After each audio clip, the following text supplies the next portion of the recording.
Welcome back to the GSMC Sports Podcast, brought to you by the GSMC Sports Network. Just wrapped up talking my NBA contenders. Now we are going to switch gears to the NFL, talking about the trade deadline, or the franchise tag decisions, I should say, for these NFL teams coming into the offseason. Tomorrow is the first day of teams being allowed to extend the franchise tag to their players. So I think that I'm just going to go through here with a list of the different players that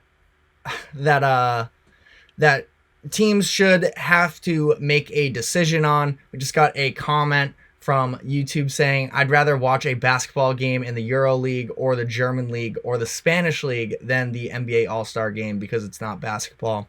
It's a very fair point. It is very much not a real product at this point, just based off of the competition. But again, I don't know how much there really is to fix on it. I think that it's a little bit of a lost cause, to be honest. But again, we will get more on that, I'm sure, in the coming days as well here, as we are currently without basketball for the next handful of days. But as far as the NFL offseason going forward here, I just wanted to highlight some key teams and players that are going to have big decisions in terms of whether or not to extend the franchise tag or to try and get a long-term deal done or not. So starting off with Chris Jones here, I think that this is a very interesting case. Obviously, the repeat champions in the Kansas City Chiefs, and Chris Jones has been a massive part of that for them.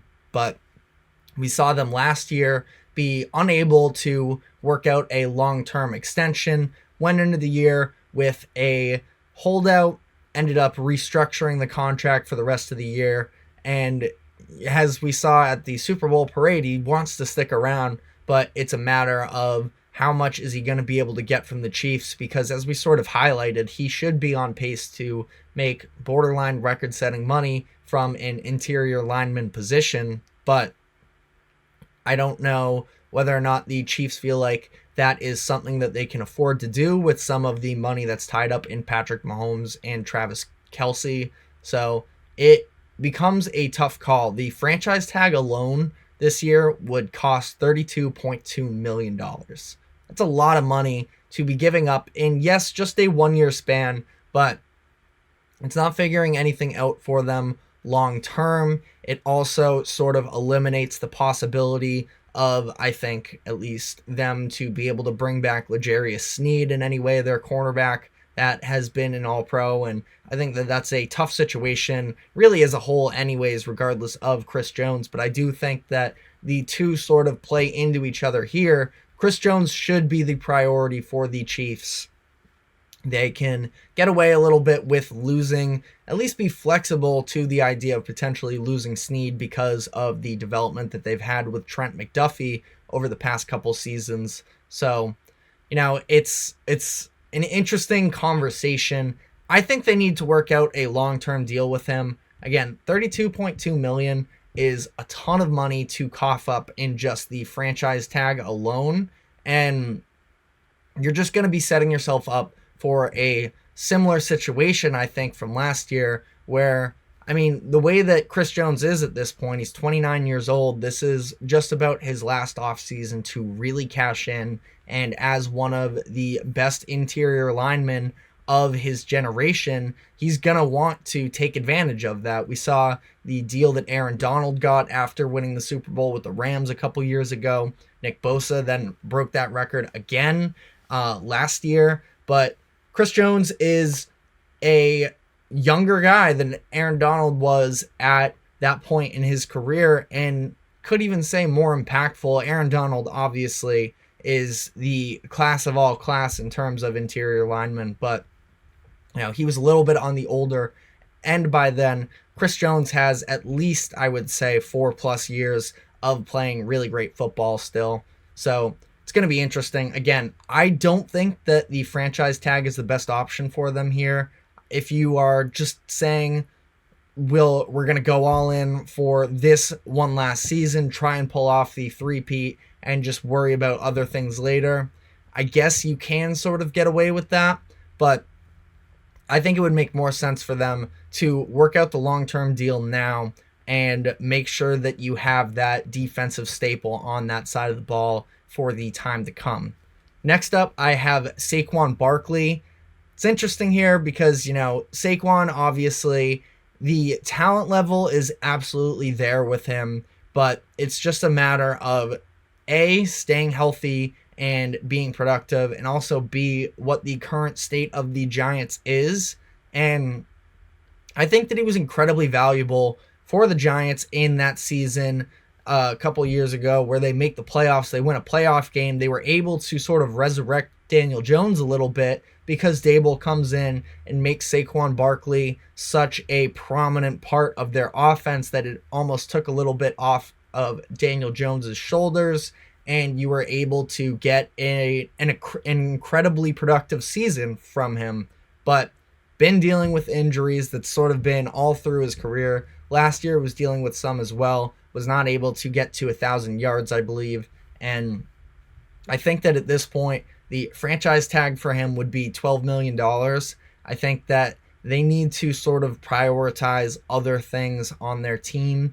And I think that it's just a natural parting of ways here. I know it didn't go quite as well as, a lot of Giants fans, and I'm sure as Saquon Barkley would have preferred to. Some cool moments, obviously, but they sort of overdrafted him at the time. And now if you are not willing to give him that long-term contract, which I wouldn't want to either, it means that it probably is not best for your franchise. So I think that they should part ways here. And Saquon, I think, can be an incredibly impactful player somewhere else in the NFL this upcoming year. The Chargers have been mentioned, although they are in a tough salary cap position right now. The Ravens is an incredibly interesting option, the way that they use their run game so much and even their running backs in the passing game. I think that Saquon among a committee could be really good there. Buccaneers is also a sneaky, very interesting option for me.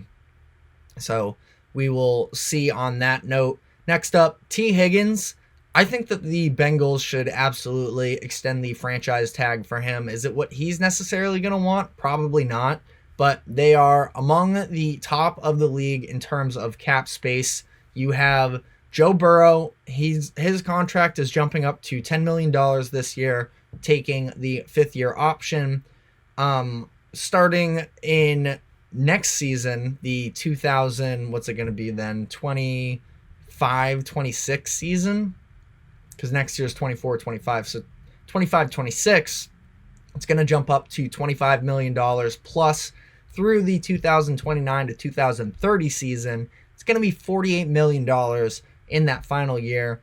And you still also have to figure out what you're going to do long-term with Jamar Chase, who is also going to be looking for a contract extension shortly. I think that you have to, if you're the Bengals, capitalize on the opportunity now. Joe Burrow, hopefully going to be coming back healthy next season, and you have given the Chiefs the most run for their money as far as any team currently in the NFL has, really.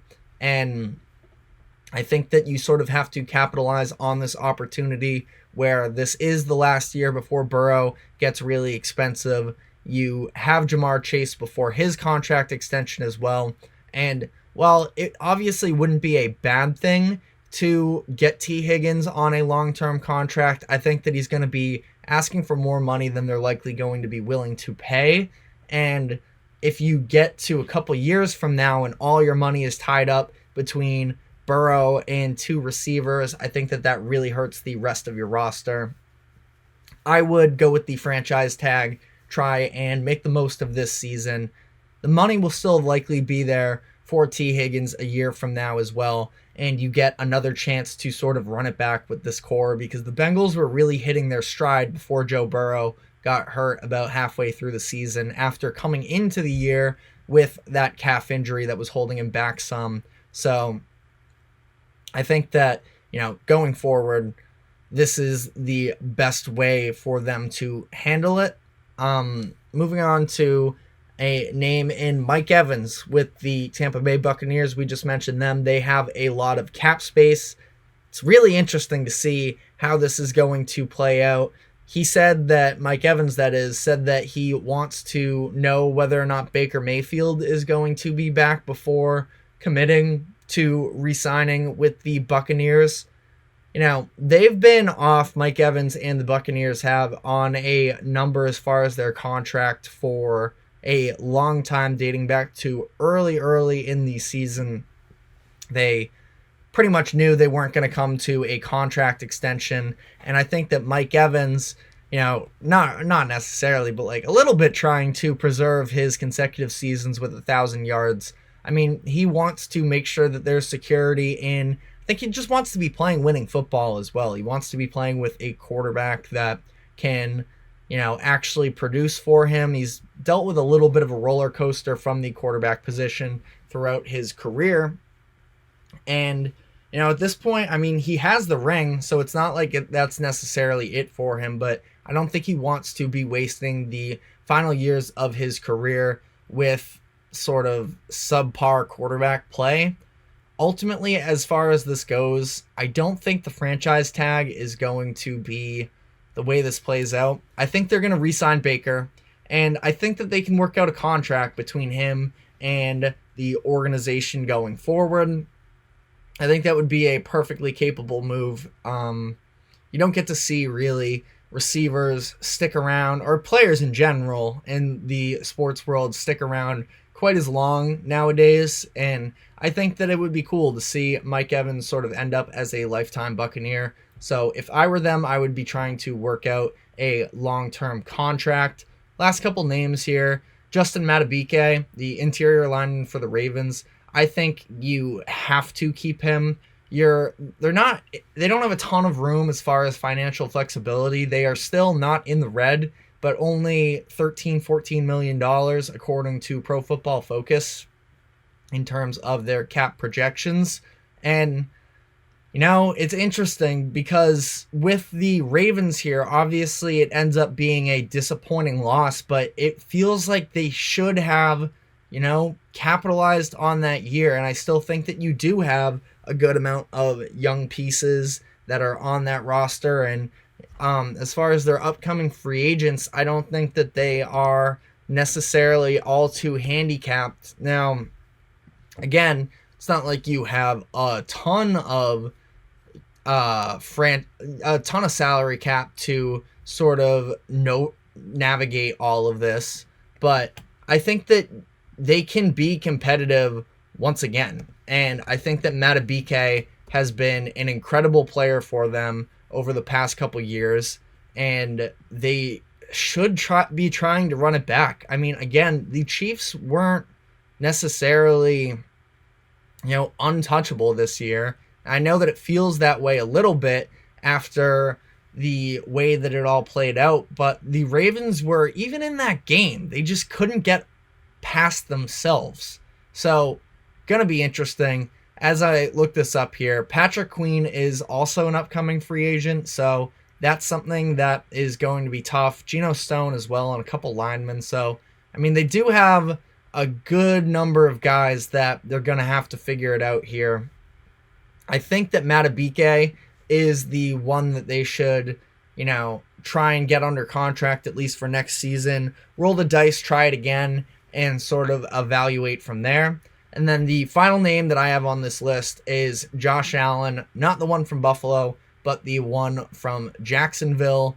I think you have to get a long-term contract done with him. He is such an animal. Like, he is so fun to watch coming off of the edge. I think that for this Jaguars team that is, you know, definitely faltered last year. You had some concerns, but also there were obviously injuries involved as far as Trevor Lawrence. So the year didn't go quite as planned. But Josh Allen is an absolute monster. You have the room to go and get him, and I think that you have to get him on a long-term deal. So yeah, that is all I have as far as names. We will be sure to keep you updated during the course of the week what these teams actually do decide to do. But Until then, we're going to be taking our final break. When we come back on the other side, talking some college basketball and the big weekend that we just had. So stick with us.